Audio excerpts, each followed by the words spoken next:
the rope snapped tight, and Zuri shrieked with a laugh so loud it startled a bird off the fence. David Okafor stood frozen at the kitchen window, briefcase still in his hand, watching his own backyard like it belonged to someone else's life.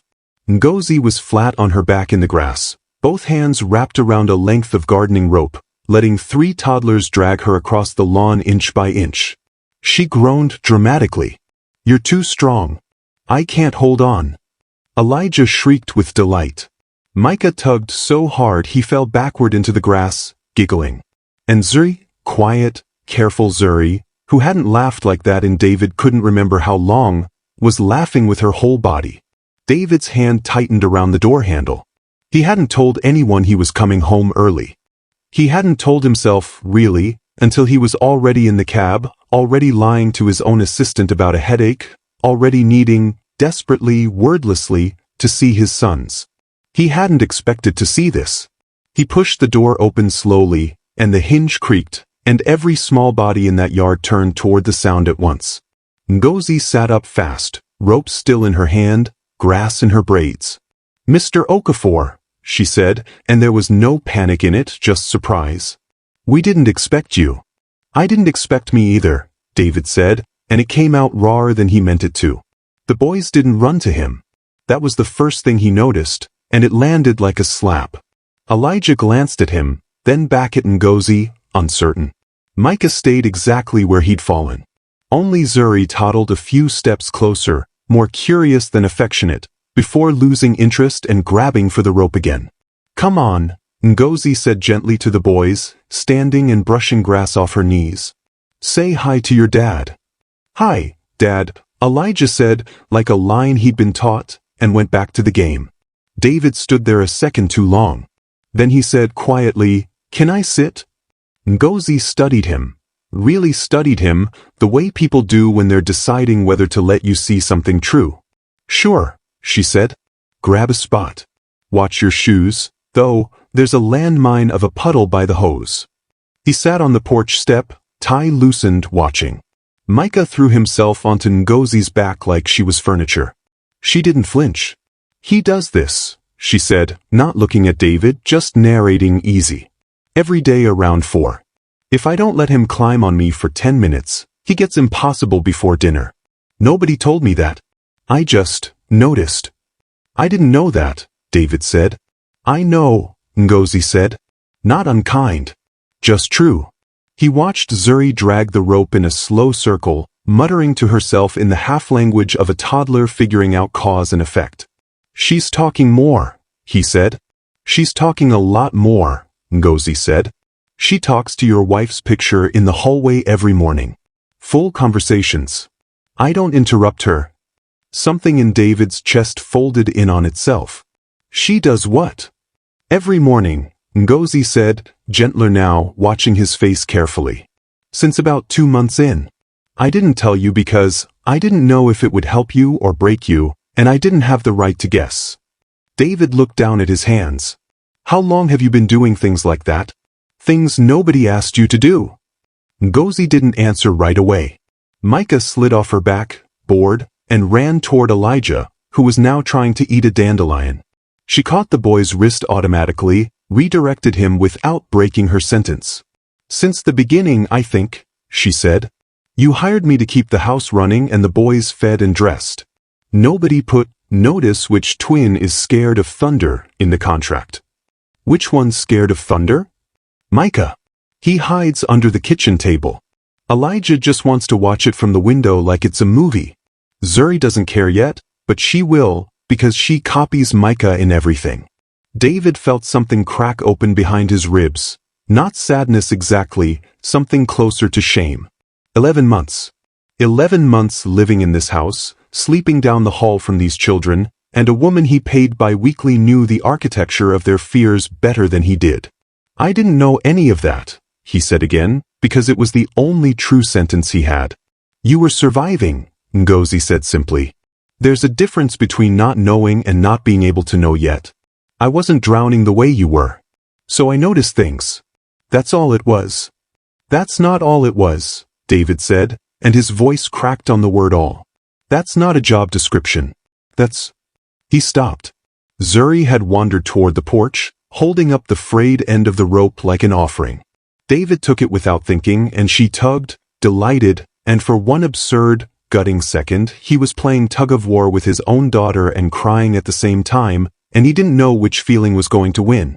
Ngozi watched him without looking away, without softening it, without rushing to fix his face for him.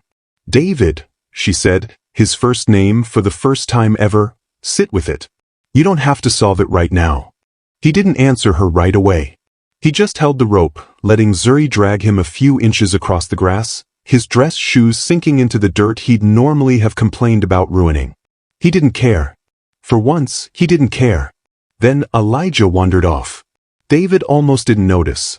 Micah had started narrating an elaborate, nonsensical story about a dinosaur that lived in the garage, and Ngozi was nodding along with total seriousness, but David's eyes tracked his son's small shape moving toward the back door, unhurried, purposeful in that private toddler way. He watched Elijah disappear inside. "Where's he going?" David asked. Ngozi's face changed just slightly. "He does this too. Give him a minute." David couldn't give him a minute. He stood, brushed the grass off his slacks, and followed his son inside. He found Elijah sitting cross-legged on the hallway floor, in front of the framed photograph of Simone that hung at exactly toddler height. David hadn't even registered when he'd moved it there, or maybe he had and blocked it out, just staring up at her face. Not crying. Not distressed. Just looking, the way you'd look at a window. David's breath caught in his throat. "Hey buddy," he said softly, crouching down beside him. "Whatcha doing?" Elijah didn't answer. He reached up and touched the bottom edge of the frame with one finger, gentle, like he was afraid of waking someone. "He does this most afternoons," Ngozi said quietly from behind them. David hadn't heard her come in. "Sometimes for 2 minutes. Sometimes for 20. I used to try to distract him from it in the beginning. Redirect him to a toy, a snack, anything. I thought that was helping.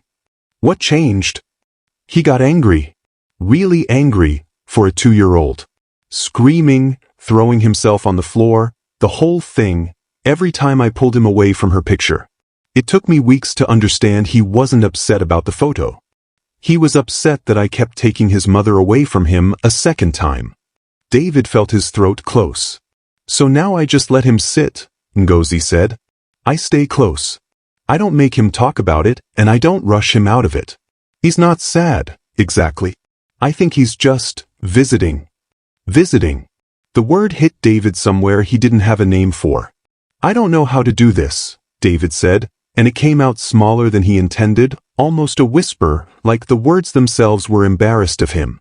"I don't know how to sit with him like that. Every time I look at that photo I feel like the floor is gone. I go to work so I don't have to stand in my own house." "I know," Ngozi said. "How do you know?" "Because you're never home before 7, and there's no meeting on earth that runs that late every single day for 11 months. He looked up at her, and there was no accusation in her face, just a terrible, patient kindness that made it so much worse. "I keep thinking if I just get through the next thing, the next deal, the next quarter, it'll get easier," David said. "And it doesn't. It just gets quieter. And I thought quiet meant better." "Grief doesn't get quieter because it's healing," Ngozi said. "Sometimes it gets quieter because everyone around it learned not to disturb you." David put his hand flat on the floor to steady himself. Elijah, without looking away from the photo, reached over and put his small hand on top of his father's, the way he might have done with a toy he was sharing. It wasn't comfort exactly. It was just contact. It undid David completely. He didn't sob. It was worse than that, a silent, full-body collapse, tears running down his face while he stayed perfectly still so he wouldn't scare his son. Ngozi didn't touch him, didn't say anything soothing, didn't try to manage the moment into something smaller. She simply sat down on the floor across from them, back against the wall, and stayed. Nobody said anything for a long time. "She would have loved this," David finally said, voice wrecked. "She used to say she wanted the house full of noise. Chaos. She hated how quiet our first apartment was. It's full of noise now," Ngozi said gently. "You just weren't in the room to hear it." David wiped his face with the back of his hand, laughed once, a broken, surprised sound. I've been paying you to raise my kids while I go make money I don't even need anymore. You've been paying me to help, Ngozi corrected, careful, precise. The rest of it, the noticing, the sitting on the floor, that's not in anyone's job description. I didn't do it for a raise, David. I did it because somebody had to, and I was the one who was here. David looked at her for a long moment. That's exactly the problem, he said. It shouldn't have had to be you by default. It should have been me making the choice, not you making it because I disappeared. Ngozi didn't disagree. She let the silence hold that truth instead of rushing to soften it. Elijah, satisfied, finally stood up, patted the photo frame once like he was saying goodbye, and wandered back toward the kitchen, already yelling something about the dinosaur in the garage. Just like that, 2-year-old grief opened and closed in the space of a song. David stayed on the floor a moment longer, and for the first time in almost a year, he let himself feel exactly as broken as he actually was, with someone else in the room to witness it, instead of alone behind a locked office door 3,000 miles from home. I need to fix this, he said. Not the grief. I can't fix that. But this house, what you've been carrying alone. I need to fix that. Ngozi tilted her head, something guarded flickering behind her eyes. Fix it how? I don't know yet, David admitted.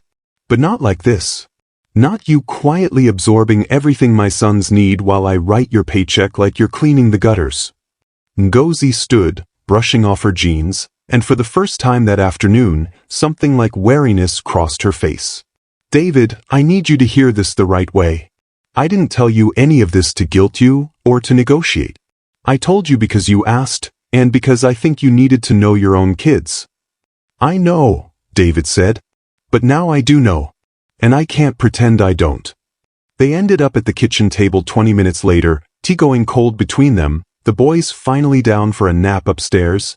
Ngozi had gotten them settled with a practiced efficiency David hadn't earned the right to have yet, but was watching closely, trying to learn. Here's what I'm thinking, David said, turning his mug slowly. I want to redo your contract. Not just the pay, though that's changing too, and I don't want an argument about it. I want you to have an actual say. In decisions about the boys. Doctors, schools, whatever comes up. Not because I'm outsourcing being their father. Because you already know them better than I do in some ways, and pretending otherwise would just be pride. Ngozi was quiet for a moment. That's a lot to offer someone you've known professionally for 11 months. You've raised my children for 11 months, David said. I think we're past professionally. That's exactly what worries me, Ngozi said, and her voice had an edge now, careful but honest. David, I took this job because I needed steady work, and because I liked the boys, and because, yes, I care about them enormously now. But I also built walls around this job on purpose. If I let this house become the center of my whole life, if I let you hand me not just more money but more of yourself, I need to know that's not just grief talking. I need to know it'll still be true in 6 months, when you're not sitting on a hallway floor crying. David sat back, stung, but he made himself actually hear it instead of defending against it. That's fair, he said slowly. That's completely fair. I'm not saying no, Ngozi said. I'm saying, go slow. Let's write down what we actually mean, not what feels good in this exact minute. I've seen families do this in the heat of a hard day and unwind it a month later, and the person who loses is always the one who was already doing the invisible work. David nodded, chastened, and something in him respected her more for saying it than if she'd simply said yes. They spent the next half hour with a napkin and a pen, sketching out terms like 2 people building something instead of 1 person granting a favor, a real raise, decision-making input, boundaries around her time off that David promised, out loud, to actually protect. Halfway through, Ngozi laughed, a real laugh, surprised out of her, when David tried to write unlimited hugs from the children mandatory into the terms as a joke, and for a second the whole conversation exhaled. I'm not agreeing to everything today, Ngozi said, folding the napkin like it was a real document. But I'm agreeing to try. That's different, and I need you to respect the difference. I will, David said. I promise you I will. A thump and a giggle came from upstairs, the nap had officially failed, and within a minute all three boys came thundering down in various states of undress, Zuri leading the charge, dragging the rope behind her like she'd never let it go the entire time. "Again?" Ngozi asked, standing, already smiling despite herself. "Again," Elijah confirmed, with the total authority of a 2-year-old. David didn't hesitate this time. He kicked off his shoes, rolled up his sleeves, and got down on the grass with the rest of them, and when Zuri tugged the rope toward him with a fierce, joyful grunt, he let himself fall backward into the lawn on purpose, the way Ngozi had, laughing loud enough that it startled the same bird off the same fence. From the grass, he caught sight of the hallway window, and through it, just barely, the edge of Simone's photo frame, catching the afternoon light. She didn't get to see this, he thought. But I think she planned it anyway. The boys piled onto him in a heap of small knees and elbows, and Ngozi dropped down beside them, laughing, grass-stained, present, fully, finally, present, the way the house had been all along without David in it, and now, for the first time in a long while, with him in it too. The rope went slack in everyone's hands. Nobody won. Nobody needed to. If this story moved you, that's exactly why it was made. Stories about grief, presence, and the people who quietly hold families together deserve to be told well and told often. If you want more stories like this one, hit subscribe so you don't miss the next one, drop a like if it hit you the way it hit us to write it, and tell us in the comments, who is the Ngozi in your life, the person who showed up when it mattered most? We read every comment, and we'd love to hear your story.